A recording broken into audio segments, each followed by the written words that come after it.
Imagine not having any rules or regulations whatsoever. Being able to do whatever you want. Picture having so much freedom and not having any consequences whatsoever. The Board of Cosmetology has been cutting down on volunteering in an effort to make consumers safe and protect their professionalism of nail techs and beauticians. So, states are saying that they want to deregulate licensing. For example, Connecticut has already removed licensing, and Arizona and other states are in the process of doing so as well.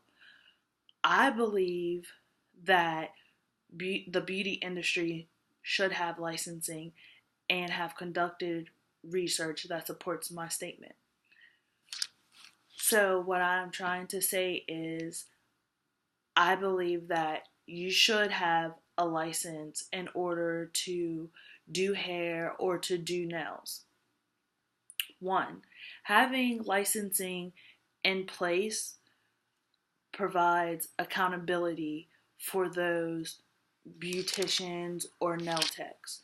So you may run into legal issues.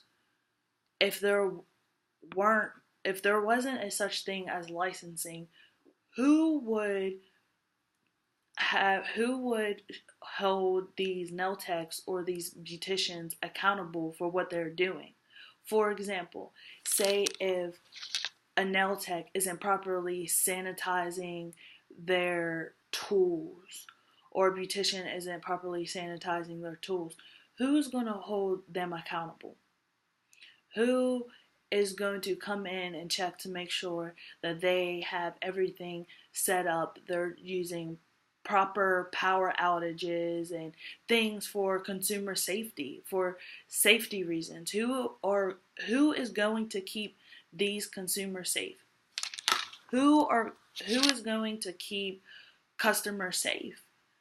And if licensing isn't in place, then that brings me to my next point. These people don't have the proper education. They're not being educated to know how to keep these things sanitized, to know how to properly do nails or to properly do hairs.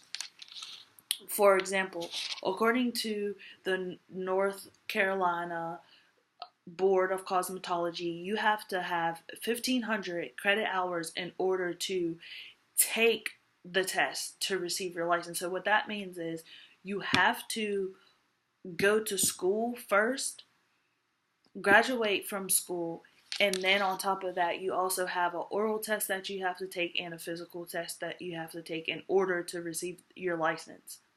So if there's no licensing, then that means that these people don't have to get education. So they have no real education. They're not being educated on how to properly care for these customers. And once again, that runs into a safety issue.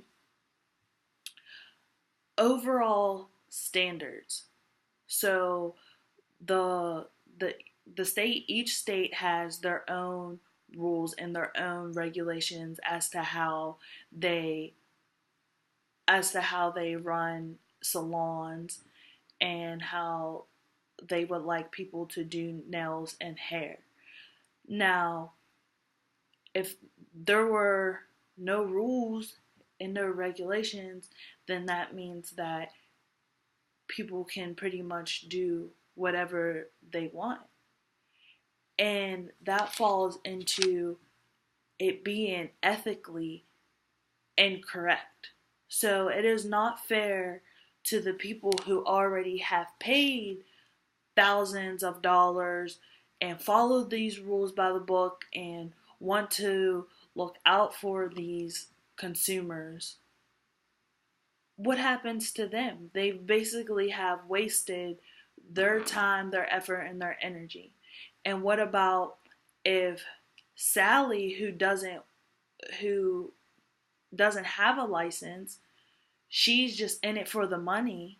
She's just in it to take money from consumers, and she's not worried about their safety and infect somebody. diseases can be spread from not being properly sanitized. And there's no one to hold Sally accountable for not being ethically correct or not having the best interest for consumers. So that brings me to my conclusion. Not having a license puts consumers in danger. It also does not hold the people who are doing the service accountable for their actions. And lastly, it is not ethically correct. Not everyone has the best interest of others.